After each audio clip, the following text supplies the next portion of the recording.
Hey everybody, we are back again, and this time we are cooking, of course, like usual, but this time, unlike usual, we have what's called a Biolite Firepit Plus.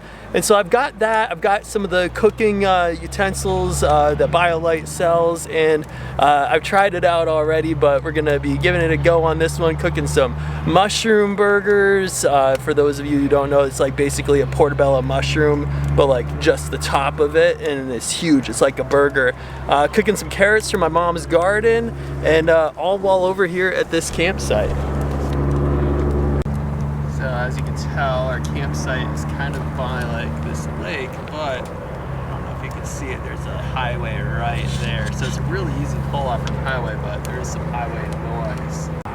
So this is the Biolite Firepit Plus, and essentially on this side it's got a battery pack and fan that blows air through all these little jets on the side. That bar right there has got a bunch of jets in it down there, and there's also another bar below, and then on top on this side as well. So it gets air basically all around the flame, so that way it does a more complete combustion of the wood, which in turn, all that equals to be a relatively smoke-free fire. Now, it's not going to be 100% smoke-free, and there are some factors about how you build the fire to make it smoke-free. So you're going to want to do a bunch of like removing bark from your wood before putting it in. That helps it again to be more smoke-free. Using dry wood, not green wood.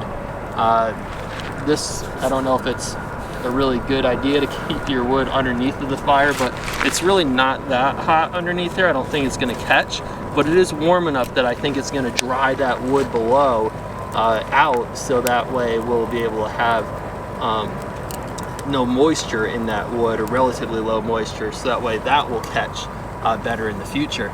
But anyways, we're going to cook on this cast iron, and it's got a grill grate, so we might do some with that as well. Now, Biolite officially says that you're not supposed to use cast iron, or, well, I shouldn't say cast iron, but you're not supposed to put pots and pans on top of this grill grate. However, they sell a cast iron skillet attachment, so I'm not really sure like what the deal is on that. You know, I think it seems kind of scammy, like they just want you to buy that.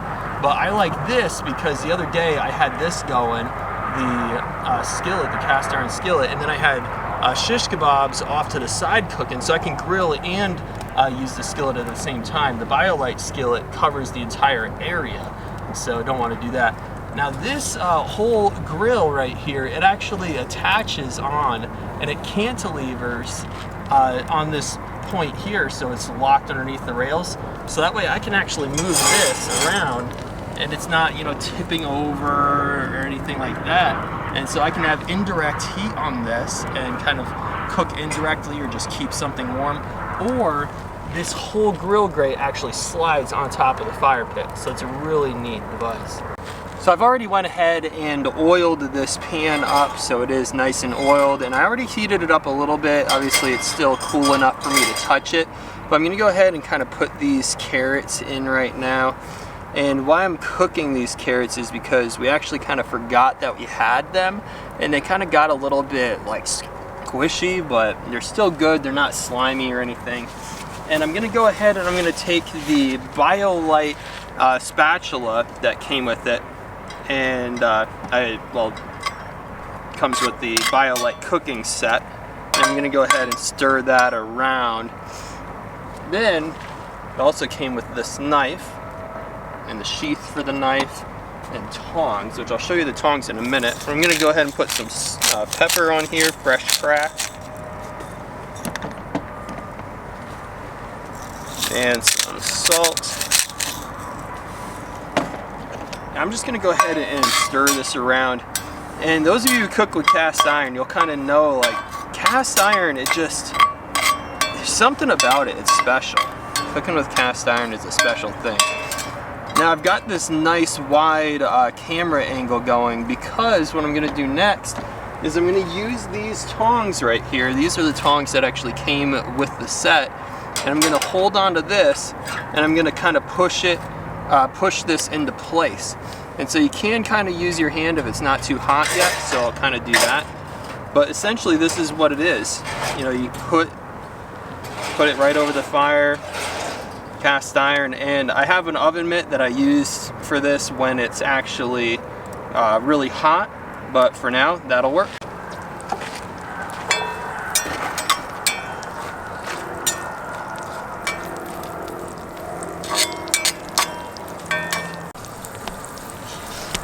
Now we also have the air fryer out right here because we are getting absolutely amazing solar right now, and the batteries were actually full, so now is the time to start using some energy. We're going to have a few hours of solar left today, so take advantage of that. And for those of you wondering where Susanna is, she is up in the van organizing because we have this little kind of top area that goes above the cab there. And so she is organizing that. It's been a project that she's wanted to work on for quite some time now. How's it coming? It's a mess, but it's coming. Yeah, it's a mess. We got to get like packing cubes or something to organize the stuff better so that way we can just pull it out and know what's in there. Now this is the Biolite knife right here that comes with the cooking utensil set, and it's got a little sheath as well. But this thing, it actually slices really well. Now this is a hard sweet potato, so it's very dense and very difficult to cut, but this knife does a good job of it. It's probably not the best representation, but I assure you this knife is fantastic. So I actually love cooking on this thing so much that we're forgetting about doing the air fryer today, and we're just going to cook on this even though we've got great sun going. So this is some rosemary we're putting in there. I already put some paprika in there and some salt and pepper. I'm gonna go ahead and put some thyme in there as well. And I've got some olive oil, salt and pepper in there. And I'm gonna put some more olive oil.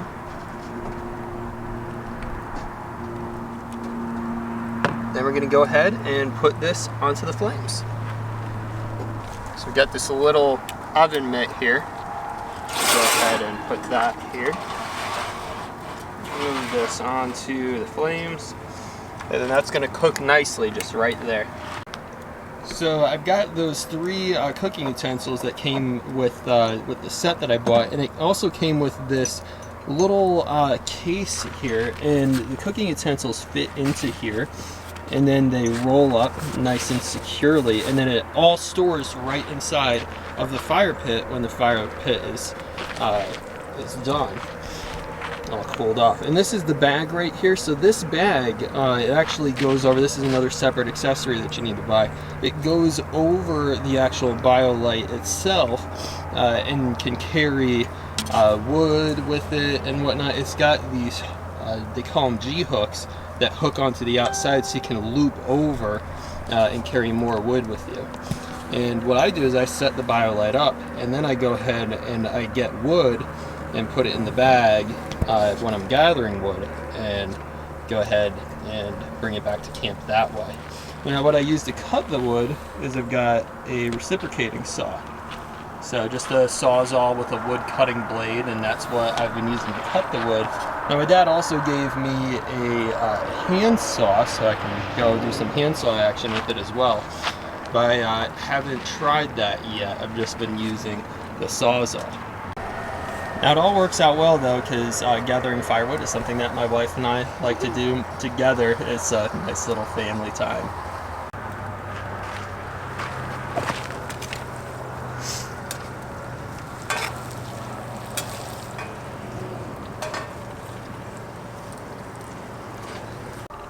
Now these are the portobello mushroom, what I'm going to call burgers, but they're really just the tops of mushrooms. And we're going to go ahead and put these actually on the grilling surface next to the sweet potatoes, which are bubbling up nicely. Now this is some mushroom seasoning that my mother actually gave us, so we're going to go ahead and give that a shot on these burgers as well. But we're going to put them on first on the grilling surface dry.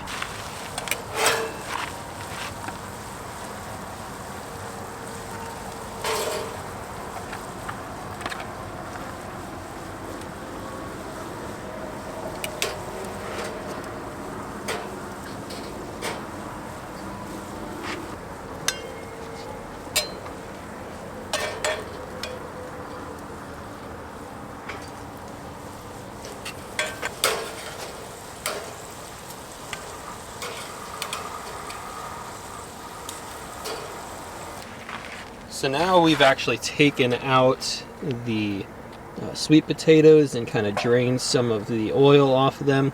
And I went ahead and left the oil still in the pan so that way we can cook these mushrooms, finish them off in the pan with some of that flavoring from the sweet potatoes. And right now they're kind of getting the flavor of the wood onto them right now. So very excited about this meal. We're going to go ahead with the smaller one first and kind of dip it in there and go ahead and lay it in there and kind of get the fry action going on that. Get the top saturated, and then I'm going to flip it over once the top is saturated. I'm going to go ahead and try to get the bottom saturated. And then there's not too much surface area on the bottom that I can cook on because of the stalks coming up. So now that it's all been saturated, I'm going to leave it in there for a little bit to just cook all the way through. I'm going to go ahead and flip this at the same time. Now this is where we kind of get into that indirect heat that I was talking about earlier. So I'm going to pull this off a bit. Now this is cooking and this is just staying warm over here right now. So we don't need to really worry about this one overcooking at this time. We can just leave it there and it'll keep warm from the fire. Now this pan, however, is very hot and it's kind of bubbling. So I'm taking it off of the flame for a little bit, got my oven mitt on. And that's looking pretty well cooked right now. So it's been in this hot oil now. So we can go ahead and take that off. Kind of drain some of the oil off of it. And then I'm going to put that right onto our plate.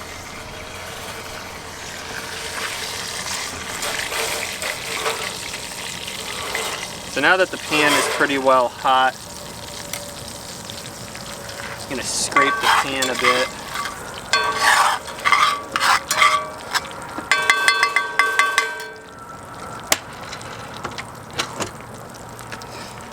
We're going to go ahead and do the same thing with this mushroom, but I'm going to put this on the indirect heat to start out with. So I'm going to saturating the top.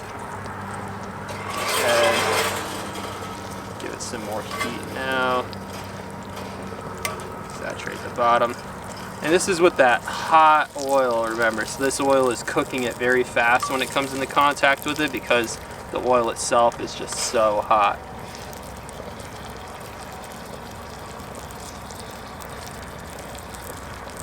So the goal with this is to have that kind of flame roasted flavor, which is why we put it over the flame itself on the grate at first. And then kind of the savory flavor with the oils and whatnot that you would get with the fat of a natural hamburger. So we're going to go ahead and put that on indirect heat for a while, and I'm going to toast our bread.